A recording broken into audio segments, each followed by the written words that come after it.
अशी सॉफ्ट आणि स्पॉन्जी इडली बनवायची आहे, तेही इनो आणि सोडा न वापरता. मग हा व्हिडिओ शेवटपर्यंत नक्की बघा. त्यासोबत आपण चटणी आणि सांबरही बघणार आहोत. सगळ्यात आधी 3 ग्लास चांगला तांदूळ घेतलेला आहे. रेशनचा तांदूळ घेतलेला नाही, तुम्ही रेशनचाही तांदूळ घेऊ शकता. आणि 1.5 ग्लास उडीद डाळ घेऊन स्वच्छ त्याला धुवून घेऊया. मी सकाळी 10 वाजता भिजत ठेवत आहे.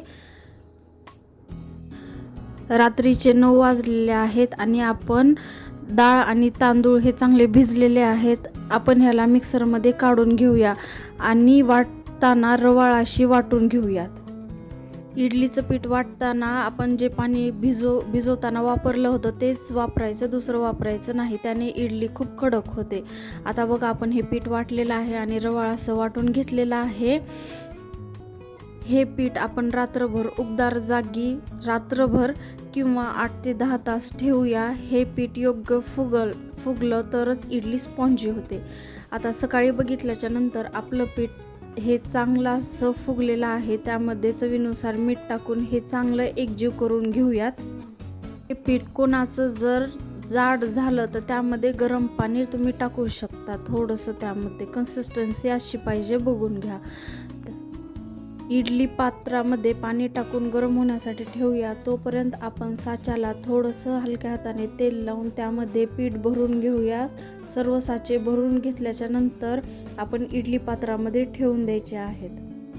आपलं जे इडलीचं बॅटर आहे हे एकदम बरोबर झालेलं आहे. घट्ट पण झालेलं नाही आहे आणि पातळ पण झालेलं नाही आहे. त्याच्यामुळे आपली इडली बरोबर सॉफ्ट होणार आहे.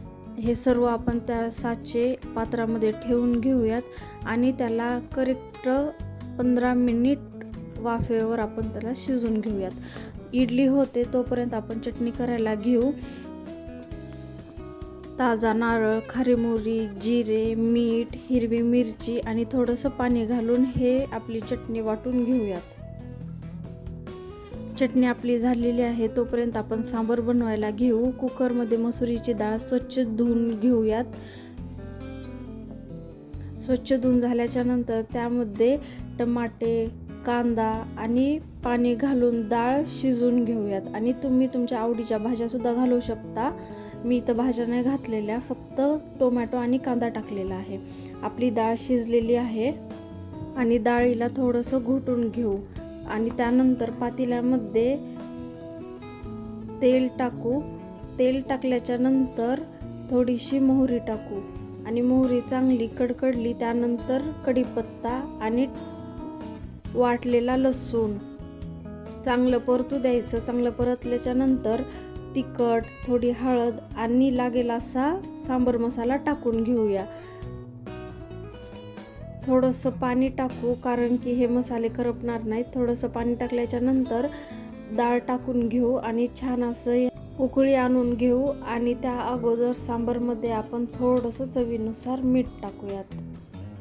आणि सांबर उकळत आहे, होईल तोपर्यंत आपली इडली झाली का हे आपण ते पाहूयात.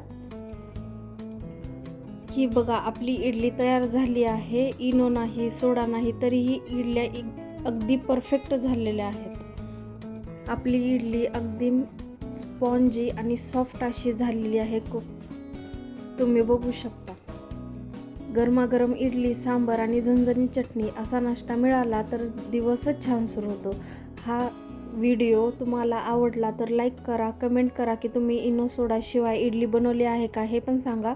चविष्ट आणि सोप्या रेसिपीसाठी खास पंगत चॅनलला नक्की सबस्क्राईब करा. थँक्यू.